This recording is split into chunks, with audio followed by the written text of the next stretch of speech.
warahmatullahi wabarakatuh. Jumpa lagi saudaraku, ton Jumat ya, dimanapun Anda berada.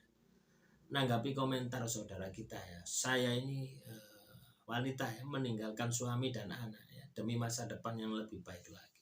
Wah, ini luar biasa ya. Pengorbanan ini luar biasa ya. Tapi niatnya ya, niatnya jangan hanya itu saja ya.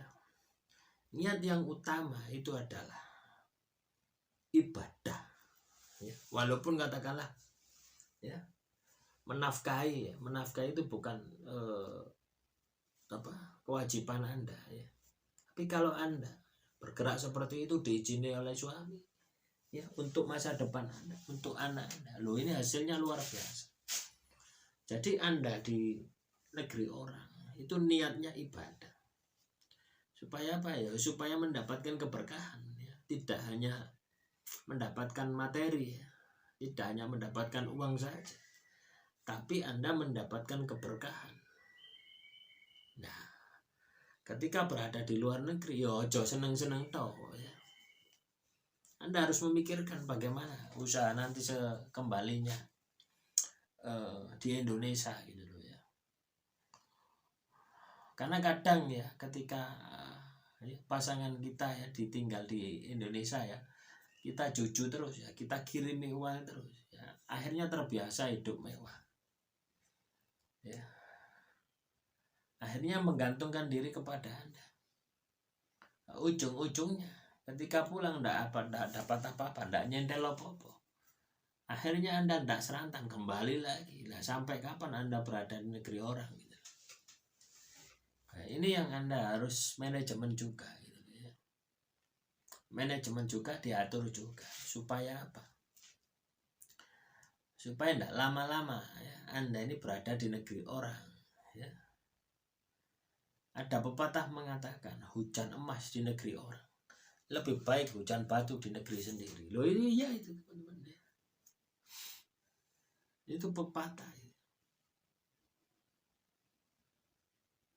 Enak di negeri orang ya, bebas wis, tidak karu-karuan, bebas dan sebagainya, cari uang mudah dan sebagainya.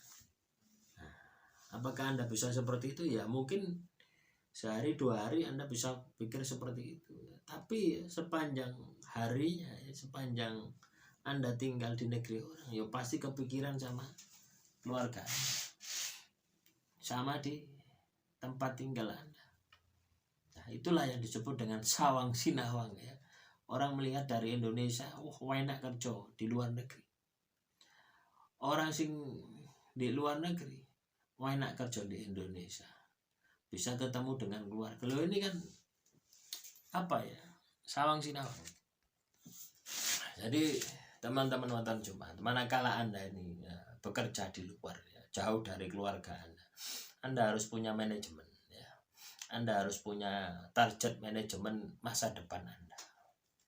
Ya, kalau bisa batasi ya. Jangan lama-lama. Ya. Jangan lama-lama di negeri orang. Ya. Anda pulang harus sukses. Nah, itu teman-teman. Jangan Anda pulang balik lagi. Ya. Pulang harus sukses. Nggak usah balik lagi ya. Ketika Anda berada di luar negeri, sudah, tidak usah pulang, nambah kontrak. Nah, uang buat pulang pergi ini kan butuh biaya gitu. Ya, butuh uang yang banyak gitu. Ini bisa kita alokasikan ya, kita tabung lah buat beli tanah, beli emas dan sebagainya. Nah, dan jangan lupa ketika Anda berada di luar negeri, investasi leher ke atas ya. Entah itu pendidikan ya. Pendidikan di luar negeri ini kan lebih bagus. Apa yang Anda geluti, misalkan kursus tata rias, kursus masak, kursus bahasa Mandarin. Banyak orang-orang sukses itu jadi translator gitu ya, di Indonesia. Gaji translator ya, kalau Anda di Cina ya, Mandarin itu ya, itu sekitar 5 juta sampai 10 juta. Perusahaan-perusahaan ya, per bulan itu ya. Zaman saya masih ikut perusahaan itu sebesar itu ya, di atas 5 juta per bulan. Nggak peduli mau Anda ini lulusan SD, ya. Yang penting pokoknya Anda bisa baca tulis bahasa luar negeri, Mandarin, Jepang dan sebagainya. Saya pernah ya interview itu bahasa Jepang. Ya. Akhirnya ya gagal kalau saya nggak bisa bahasa Jepang. Ya. Nah, situ pakai translator gitu ya, pakai translator.